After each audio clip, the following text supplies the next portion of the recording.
আসসালামু আলাইকুম। Travel shoot টাইটানের নতুন আরেকটি ভিডিওতে আপনাদের স্বাগতম। আজকের ভিডিওতে আমি আলোচনা করব যে আমাদের যে মোবাইল রয়েছে, অ্যান্ড্রয়েড মোবাইলগুলো, সেই মোবাইলগুলোর স্ট্যাটাস বারে আমরা যদি লক্ষ্য করি, সেটিংসে গিয়ে আমরা বিল্ট ইন মোবাইলের সাথে ডিফল্টভাবে যেই ইন্টারনেট স্পিডোমিটার দেওয়া হয়েছে, সেটা কিন্তু আমরা যদি চাইলে এনেবল করে দিলে আমরা কিন্তু আমাদের ইন্টারনেট স্পিডটি ভিজিবলভাবে কিন্তু দেখতে পারি। ঠিক তেমনি আমরা যদি চাই যে আমরা আমাদের যে উইন্ডোজটি রয়েছে, যে পিসিটি রয়েছে, সেই পিসির টাস্কবারেও আপনি এমন একটি ইন্টারনেট স্পিডোমিটার দেখতে চান, তো সেক্ষেত্রে আপনার একটি সফটওয়্যার, থার্ড পার্টি সফটওয়্যারের মাধ্যমে আপনি সেটি ফ্রিতেই করতে পারবেন। মানে এখানে আপনার এই টাস্কবারটিতে শো করবে যে আপনার ব্যান্ডউইথ বা আপনার পিসিতে আপনার পিসির যে এনআইসি কার্ডটি রয়েছে, সেই কার্ডটির যে ইন্টারনেট ব্যান্ডউইথ রয়েছে সেটি আপনি চাইলে এখানে শো করাতে পারবেন। তো সেজন্য আমরা অনেকেই একটি খুব ইউজফুল একটি সফটওয়্যার আমরা সবাই চিনি, সেটি হচ্ছে নেট স্পিডোমিটার। যদি আমরা এখানে গিয়ে সার্চ করি নেট স্পিড মনিটর, তো এখানে দেখুন অনেক ওয়েবসাইটই কিন্তু আপনারা চাইলে পেয়ে যাবেন। তো আমি যদি সফটওয়্যারকে যাই, ওদের এখানে যেই নেট স্পিডোমিটার মনিটরটি রয়েছে, এটি মূলত হচ্ছে 32 বিটের। যাদের কম্পিউটার 32 বিটের রয়েছে তারা চাইলে এখান থেকে নিয়ে নিতে পারে। ভাইরাসের ভয় পাওয়ার কোনো কারণ নেই। সফটওয়্যার.com এটি একটি খুব ভালো একটি ওয়েবসাইট। এখানে মোটামুটি খুব ভালো ধরনের সফটওয়্যার পাওয়া যায়। হ্যাঁ, আমি পার্সোনালভাবে ইউজ করি, আপনারা চাইলে ইউজ করতে পারেন। আর যাদের 64 বিট রয়েছে তারা এই সিনেট থেকে যে ফাইলটি রয়েছে, এপিকে ফাইলটি নামিয়ে নেবেন। এটি সম্পূর্ণ 64 বিট। এখন মূলত যখন আমরা net speed monitor set up করতে যাই, তখন আমাদের কিছু সমস্যার সম্মুখীন হই। তারই মধ্যে একটি উল্লেখযোগ্য সমস্যা হচ্ছে যে আমার এই সফটওয়্যারটি ইনস্টল নিচ্ছে না। তো ইনস্টল না নেওয়ার পিছনে কিছু কারণ রয়েছে। তো সেটি যদি আমরা ভিডিওটি শেষ পর্যন্ত দেখি তাহলে বুঝতে পারবো। যেমন ধরুন, আমার কম্পিউটারটি হচ্ছে 64 বিটের। তো যদি আপনি আপনার কম্পিউটার কত বিটের সেটি যদি দেখতে চান, নর্মালি এখান থেকে ডিস পিসিতে যাবেন, রাইট বাটন ক্লিক করে প্রপার্টিসে আসলে এখান থেকে আপনি নর্মালি শো করবে যে 64 বিটের অপারেটিং সিস্টেম, 64 বেস প্রসেসর। তো এখানে যদি আপনার সিস্টেমটি যদি 32 বিটের হয় তাহলে এখানে 32 লেখা থাকবে। তো আপনি আপনার পিসির কনফিগারেশন অনুযায়ী আপনি ফাইলটি নামিয়ে নেবেন। এটি হচ্ছে মূলত 32 বিটের। দেখুন ইন্টু 86, এটি হচ্ছে 32 বিটের আর এটি হচ্ছে 64 বিটের। আমার সিস্টেমটি যেহেতু 64 বিটের, সেজন্য আমি আমার এই 64 বিটের যে ফাইলটি রয়েছে সেটি আমি ইনস্টল করব। তো ইনস্টল করার জন্য আমি যদি রাইট বাটন ক্লিক করে ইনস্টল করি, দেখুন আমার কিন্তু এখানে একটি পপ আপ আসছে। তো সেখানে বলা হয়েছে যে operating system not supported, Windows XP, Windows server 2003, Windows Vista আর উইন্ডোজ 7।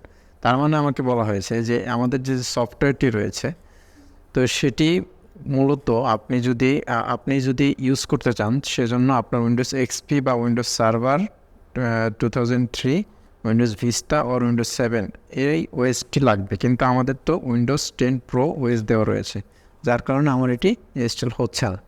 তো এইটাকে আমাদের উইন্ডোজ 10-এ ইউজ করার জন্য আমাদের করতে হবে, আমরা যদি এটি ক্যান্সেল করে দেই, সেজন্য আমাদের যেটি করতে হবে, প্রথমে আমরা এই সফটওয়্যারটির উপরে রাইট বাটন ক্লিক করব। রাইট বাটন ক্লিক করে একদম নিচে চলে আসব। নিচে এসে প্রপার্টিসে যাব। প্রপার্টিসে গিয়ে এখানে কম্পিটিবিলিটি নামের একটি অপশন রয়েছে, এইখানে আসবো। এখানে আসার পরে এই যে এইখানে run this program this compatibility mode. Compatibility mode মানে হচ্ছে আপনার যেই সফটওয়্যারটি রয়েছে এটি ওর কম্পিটেবল, মানে হচ্ছে ও নিজেই ওর রিকোয়ারমেন্টগুলো বলে দিয়েছে যে ও উইন্ডোজ ভিস্তা, তার উইন্ডোজ সার্ভার 2003, মানে ওল্ড মডেলের যে ওএসগুলোতে সেগুলোতে রান করবে। তো আমি এই অপশনটি যদি সিলেক্ট করে দেই, তো এখন ওকে আমি এই ফাইলটাকে আমি পারমিশন দিয়ে দিলাম যে তুমি তোমার কম্পিটেবলভাবে তুমি রান করো। তো এখান থেকে মূলত পারমিশনটা দিয়ে দিব। আর এখান থেকে ড্রপডাউন মেনুতে ক্লিক করে এখানে এটি রয়েছে প্রিভিয়াস ভার্সন অফ উইন্ডোজ, এটি থাকবে, কোনো সমস্যা নেই। আর এখানে চেঞ্জ সেটিং ফর অল ইউজারে যাব। এখানে আমার কম্পিউটার যতগুলো ইউজার রয়েছে তাদেরকেও পারমিশন দিয়ে দেব। তো এখানে টিকমার্ক করে দিব, অ্যাপ্লাই করে দিব, ওকে করে দেব। এখানেও অ্যাপ্লাই করে দিব, ওকে করে দেব। এখন আমরা সফটওয়্যারটি ইনস্টল করার জন্য যাব, দেখি এখন ইনস্টল হয় কিনা। দেখুন এখন কিন্তু আমার আর কোনো এরর মেসেজ কিন্তু আমাকে শো করে নাই, তার মানে এখন আমি চাইলে এই সফটওয়্যারটি ইনস্টল করতে পারবো। তো চলুন নেক্সট করি, এখানে নেক্সট, অ্যাকসেপ্ট, নেক্সট ইনস্টল, এখানে ফিনিশ করে দেব। এখানে দেখুন আমার টাস্কবারে কিন্তু এখনও স্পিড মিটারটি যুক্ত হয়নি, তো সেটিকে ম্যানুয়ালি আমার এখন যুক্ত করে দিতে হবে। যেহেতু আমরা এটার যেই রিকোয়ারমেন্ট ছিল সেটা হচ্ছে উইন্ডোজ 7 পর্যন্ত, কিন্তু আমাদের উইন্ডোজ 10 রয়েছে, তো সেজন্য এটাকে ম্যানুয়ালি আমার রান করিয়ে দিতে হবে। তো সেজন্য আমি ডিসপিসিতে যাব, তারপর সি ড্রাইভে যাব, প্রোগ্রাম ফাইল, এইখানে একটি অপশন রয়েছে যে নেট স্পিড মনিটর, এই ফোল্ডারটিতে যাব আমি। এইখানে nsmc.exe এই ফাইলটি আমি ডবল ক্লিক করে ওপেন করে দিব, এখানে ইয়েস করে দেব।